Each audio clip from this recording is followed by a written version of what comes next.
Hello दोस्तों, welcome back to our YouTube channel. तो देखिए, आज मैं जो वीडियो बनाने वाला हूँ कि जैसे मतलब अगर जो पहले आप वीडियो देख चुके हैं, ठीक ना, तो उसके बाद वाली ये वीडियो है, ठीक। क्योंकि जहाँ तक हुआ था उसी के आगे से मैं लेकर चल रहा हूँ और नोट्स बाय नोट्स आपको पूरा ही डिटेल्स में बताऊंगा, ठीक ना। और अनसॉल्व्ड पेपर जो है जल्द ही सॉल्व करने वाले हैं। अगर आप लोगों को अनसॉल्व का 2020, 22, 23, 24 तक का सोल्यूशन चाहिए तो मैं आपको दे दूंगा सोल्यूशन। बस जो ऊपर नंबर देख रहा है इसी को आप लोग को व्हाट्सअप करना है, जेकेएस, ठीक ना। जेकेएस करके व्हाट्सअप करेंगे तो मैं आपको सभी पीडीएफ भेज दूंगा, ठीक ना। अगर आपको नोट्स का पीडीएफ चाहिए तो वो भी मिल जाएगा, केमिस्ट्री और मैथ दोनों का नोट्स मिल जाएगा, ठीक ना। तो यहाँ पर देखिए, द्रवों का वाष्प दाब। द्रवों का वाष्प दाब क्या है? किसी निश्चित ताप पर, यहाँ पर क्या रहेगा, ताप पर है, किसी निश्चित ताप पर समय की अवस्था में किसी वाष्प का अपने द्रव के ऊपर डाला, यहाँ पर देखिए है डाला गया दाब वाष्प कहलाता है, ठीक है। डाला गया दाब क्या कहलाता है? वाष्प कहलाता है। जैसे यहाँ पर देखिए, द्रव है, फिर वाष्पन, ये द्रव जो है वाष्पन है, वाष्पन जो है वाष्प में चेंज हो रहा है, ठीक है।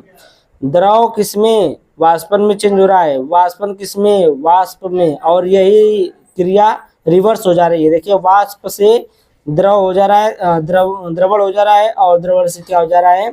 द्रव हो रहा है। यानी कि कह सकते हैं वाष्पन हो जा रहा है, फिर वाष्पन से द्रव हो जा रहा है, ठीक ना, वही क्रिया। अब देखिए, स्थिर ताप पर किसी द्रव का वाष्प दाब निश्चित होता है। क्या होता है? निश्चित होता है, यानी कि सेम रहता है, घटता बढ़ता नहीं है। किस पर? स्थिर ताप पर। अगर ताप स्थिर है तो दाब भी क्या रहेगा? स्थिर रहेगा, ठीक ना।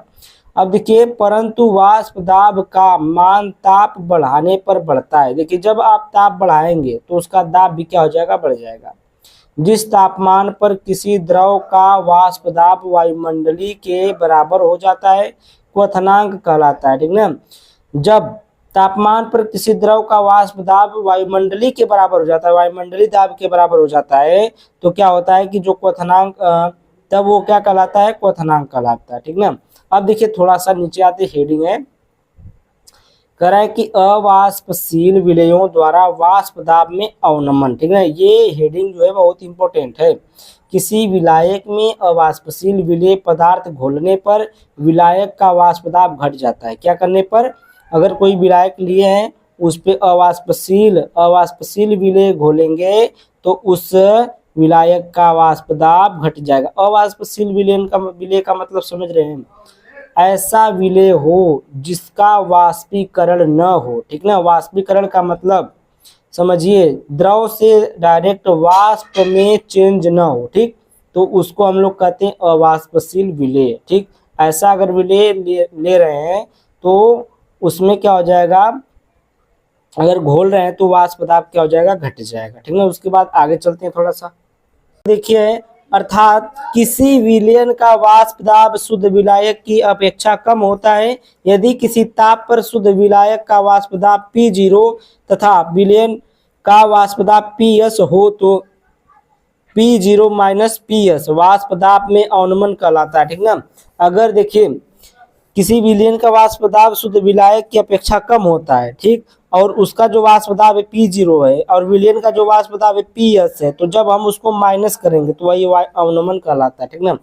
P0 माइनस PS अगर हम कर दिए तो अवनमन कहलाएगा। और इसका देखिए फार्मूला एक बनता है P0 माइनस PS अपान में बटे में P0, बटे में क्या है ये? बटे में P0 को वाष्प दाब में आपेक्षिक अवनमन कहते हैं, ठीक ना। अगर इस बटे में है ये P0 माइनस PS अपान P0 है तो उसको हम लोग क्या कहेंगे? आपेक्षिक अवनमन कहते हैं। उसके बाद हम लोग आगे चलते हैं थोड़ा सा। देखिए, राउल्ट का नियम है, क्या है? राउल्ट का नियम। तो राउल्ट का नियम जो है बहुत ही बेहतरीन तरीके से मैं आप लोगों को बताने वाला हूँ। तो देखिए, राउल्ट का नियम है, स्थिर ताप पर राउल्ट ने अवाष्पशील विलेय पदार्थ के तनु विलयनों पर कई प्रयोग किए। इन प्रयोगों से निकले हुए निष्कर्ष को राउल्ट का नियम कहा गया, ठीक ना। जो राउल्ट थे, अब देखिए एक बात को समझ लीजिए, जो राउल्ट थे ना, राउल्ट एक वैज्ञानिक का नाम है। उन्होंने तनु विलीनों पर एक प्रयोग किया। अगर उस प्रयोग से कुछ निष्कर्ष निकले, उसी निष्कर्ष को राउल्ट का नियम नाम दे दिया गया, ठीक है। जो निम्नलिखित है, अब देखिए क्या है ये, देखिए स्थिर ताप पर किसी विलायक के वाष्प दाब में आपेक्षिक अवनमन विलयन में उपस्थित विलेय के मोल प्रभाज के बराबर होता है। जो आपका ताप है स्थिर है, अगर उसका ताप स्थिर है विलायक का, ठीक ना, वाष्प दाब में जो आपेक्षिक अवनमन है विलयन में उपस्थित विलेय के मोल प्रभाज के बराबर होता है। ठीक, यदि समान ताप पर शुद्ध विलायक व विलयन के वाष्प दाब क्रमशः P0 व PS है तो विलयन में विलेय व विलायक के मोलों की संख्याएं क्रमशः स्मॉल n व कैपिटल N होगा। ठीक ना, यहाँ पर देखिए होगा, यहाँ पर क्या होगा, देखिए P0 व PS है और इसका जो विलेय व विलायक, विलेय को हम स्मॉल n से दर्शाएंगे। ठीक ना, जो विलेय रहेगा स्मॉल n से, जो विलायक रहेगा कैपिटल N से। ठीक, राउल्ट के नियम के अनुसार, ठीक, अब देखिए राउल्ट के नियम के अनुसार क्या है, P0 माइनस PS अपान P0, अब यही तो बताए हैं कि इसके बराबर होता है, यहीं पर लिखा गया है कि जो मोल प्रभाज होता है ना उसके बराबर होता है अवनमन, अपेक्षिक अवनमन जो होता है मोल प्रभाज के बराबर होता है। तो यहाँ पर देखिए मोल प्रभाज ये हो गया, अपेक्षिक अवनमन ये हो गया, P0 माइनस PS अपन P0 बराबर में n स्मॉल n बटे में small n plus capital N। समीकरण नंबर 1, इसको क्या मानेंगे, समीकरण नंबर 1 मान लीजिए। अब देखिए अति तनु विलयन के लिए, अति तनु विलयन के लिए लेंगे तो n प्लस कैपिटल N और यहाँ पर सर्वांक्षण का चिन्ह लगाएंगे और यहाँ पर कैपिटल N। ठीक ना, ये अति तनु विलयन मतलब बहुत तनु, बहुत हल्का विलयन, इसलिए समीकरण 1 से देखिए P0 माइनस PS अपान में P0 बराबर में n बटे में कैपिटल N।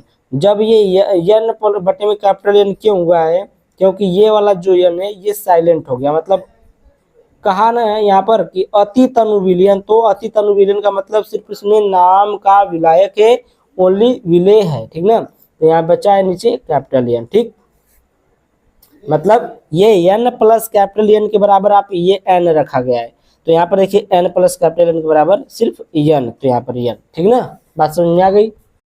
उपर्युक्त समीकरण को राउल्ट का नियम कहते हैं। जो समीकरण आपको प्राप्त हुआ है बैक करके देख लीजिएगा, जो समीकरण प्राप्त हुआ उस समीकरण को राउल्ट का नियम कहते हैं। राउल्ट के नियम के अनुसार वाष्पशील विलेय पदार्थ के अणु भार की गणना करेंगे। अब हम लोग देखिए यहाँ पर क्या है, P0 माइनस PS अपान में P0 बराबर में एक स्मॉल n बटे कैपिटल N, समीकरण नंबर 1 है, आप लोग को पता है। अब देखिए माना विलेय की ग्राम में मात्रा स्मॉल w है, विलेय का अणुभार स्मॉल m है, विलायक की ग्राम में मात्रा कैपिटल W है और विलायक का अणुभार कैपिटल M है। विलायक बड़ी संख्या है तो बड़ा से दिखाए हैं और विलेय जो है छोटी संख्या है तो छोटे से दिखाए हैं। ठीक ना, उपयुक्त समीकरण से अब देखिए हम क्या प्राप्त करेंगे, यहाँ पर फार्मूला उपयुक्त समीकरण से।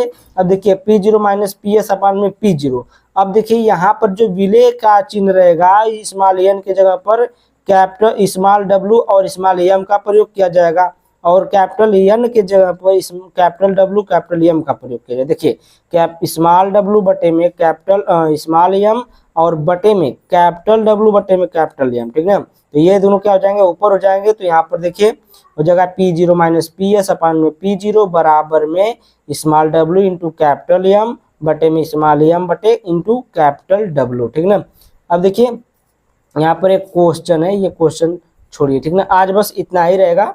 ये आपका जो राउल्ट का नियम था ना, राउल्ट का नियम आपका क्लियर हो गया। ठीक, राउल्ट का नियम आपका क्लियर हो गया। और देखिए अगर आप लोग को PDF चाहिए तो PDF के लिए आप लोग जो नंबर मैं आपको बताया था उस नंबर पर आप लोग संपर्क कर सकते हैं। व्हाट्सएप मैसेज JKS लिख करके करेंगे, मैं आपको PDF प्रोवाइड करा दूंगा। ठीक ना, जैसे PDF आपको नोट्स की PDF चाहिए कि अंसाल पेपर की PDF चाहिए, सबका PDF वहीं से आपको मिलेगा व्हाट्सएप पर। ठीक ना, thank you, bye bye for watching my video. Like को शेयर करो वीडियो को।